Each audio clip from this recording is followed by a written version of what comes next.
I heard something today that really made me stop and think. Loneliness isn't just emotionally painful, it can actually affect your physical health. Research suggests that people with strong, meaningful relationships tend to live longer and healthier lives. Before we go any further though, if you're feeling lonely right now, please don't lose hope. This isn't a video to make you feel worse. It's to encourage you that connection is possible and to give you some practical ideas for finding it. This idea about health and loneliness isn't based on just one study. Decades of research all point in the same direction. Keep listening until a bit later on when I outline what you can do to try and become more connected to other humans for fulfillment and enjoyment as well as your health. A Harvard study of adult development spans over 85 years and remains one of the longest and most comprehensive longitudinal studies on human life. Researchers found that the quality of relationships in midlife was a stronger predictor of health and longevity at age 80 than cholesterol levels, wealth, or genetics. Think about that for a moment. It's amazing that friendship can literally change what's happening inside our bodies. Young University meta-analysts, a widely cited meta-analysis led by psychologist Dr. Julianne Holt-Lindstad, determined that the health risks associated with the lack of social connection are equivalent to smoking 15 cigarettes a day. I found that incredible. National Institutes of Health, NIH, outlines in a study on aging how loneliness and isolation are linked to an increased risk of serious conditions including cardiovascular disease, dementia, and depression. When you have people around you who genuinely care about you, something amazing happens inside your body. Strong social connections and healthy relationships directly improve heart health and longevity through specific biological, psychological, and behavioral mechanisms. I can really see from my own experience how this works. Have you ever been to a fun family gathering or friendship gathering, felt really connected, had a great time, and come away feeling happier, sleeping better, and more relaxed? I have. I've also heard other people say they went away with friends and slept better, had a great time. Laughter certainly does release those feel-good hormones and help you relax. And the people who live the longest are often happier and more positive than others. Have you ever noticed that? I certainly have. As I've mentioned in previous videos, I belong to a local bridge club. There are several people aged in their 90s still playing bridge, a complicated game. One lady partnered with me one day and said she had been playing for 60 years. When she then told me she started playing bridge at age 35, I did the maths in my head and realised she was 95 years old. I couldn't believe it. She looked decades younger, and despite losing her husband at a young age, she had kept connected and active by belonging to 3 clubs. She overcame her grief and stayed connected and healthy. That's inspirational. When you have supportive relationships, your body undergoes real measurable physiological changes that protect your cardiovascular system, deactivating fight or flight. And your parasympathetic nervous system is the rest and digest mode is activated. This acts as the direct opposite of a stress response. When the system takes over, your heart rate decreases, blood pressure lowers, and the tension in your blood vessels eases. Interacting with loved ones triggers the release of feel-good hormones like oxytocin, dopamine, and serotonin. Oxytocin directly counteracts the damage caused by the stress hormone cortisol, protecting your coronary arteries from long-term wear and tear.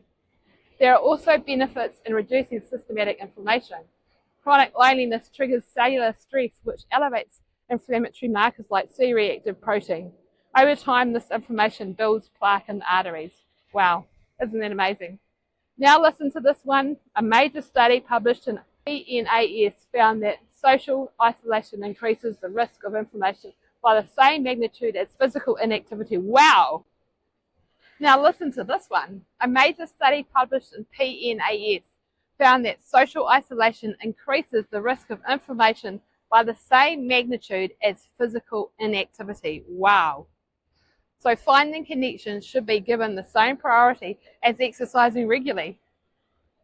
Healthy relationships don't just change your internal biology, they also fundamentally change your external habits. The decompression effect is noted by Dr. Robert Waldinger, director of the Harvard Study of Adult Development. Having a trusted person to talk at the end of a terrible day allows your body to literally decompress. This prevents acute daily stress from turning into chronic, life-shortening strain. We so need other humans. People in strong social networks are statistically more likely to maintain medical appointments, exercise regularly, eat well, and avoid risky health behaviours. Your community acts as a positive accountability mirror. Here's some real-world proof from the blue zones. This biological phenomenon of health and social connection interplay is vividly on display in regions such as Okinawa, Japan, Sardinia, and Italy, where people regularly live past 100 years old. While they eat clean diets, researchers believe that their strong sense of community is one of the major reasons so many people live exceptionally long lives there. So now we're all really desperate to have these connections after listening to all this evidence, even people who thought they were already pretty connected. So what can we do to form supportive relationships and keep connected to our communities?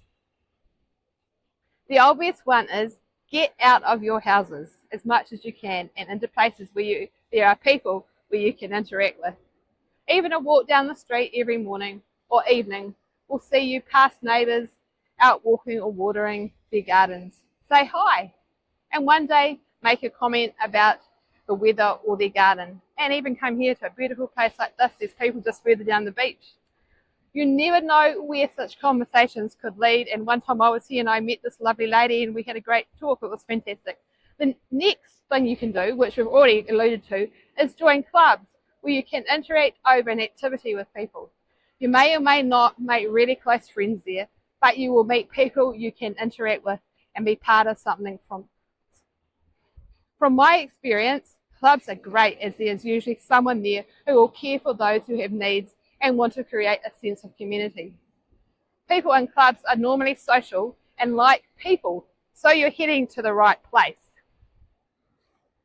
Workplaces can provide beneficial people contact depending on the nature of the job, but don't expect to necessarily make best friends there.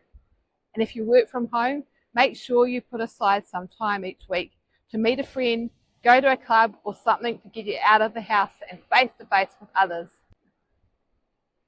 The best thing I ever did when I felt lonely was find someone who needed a little support, and I did something for them. This took my focus off myself and onto someone else.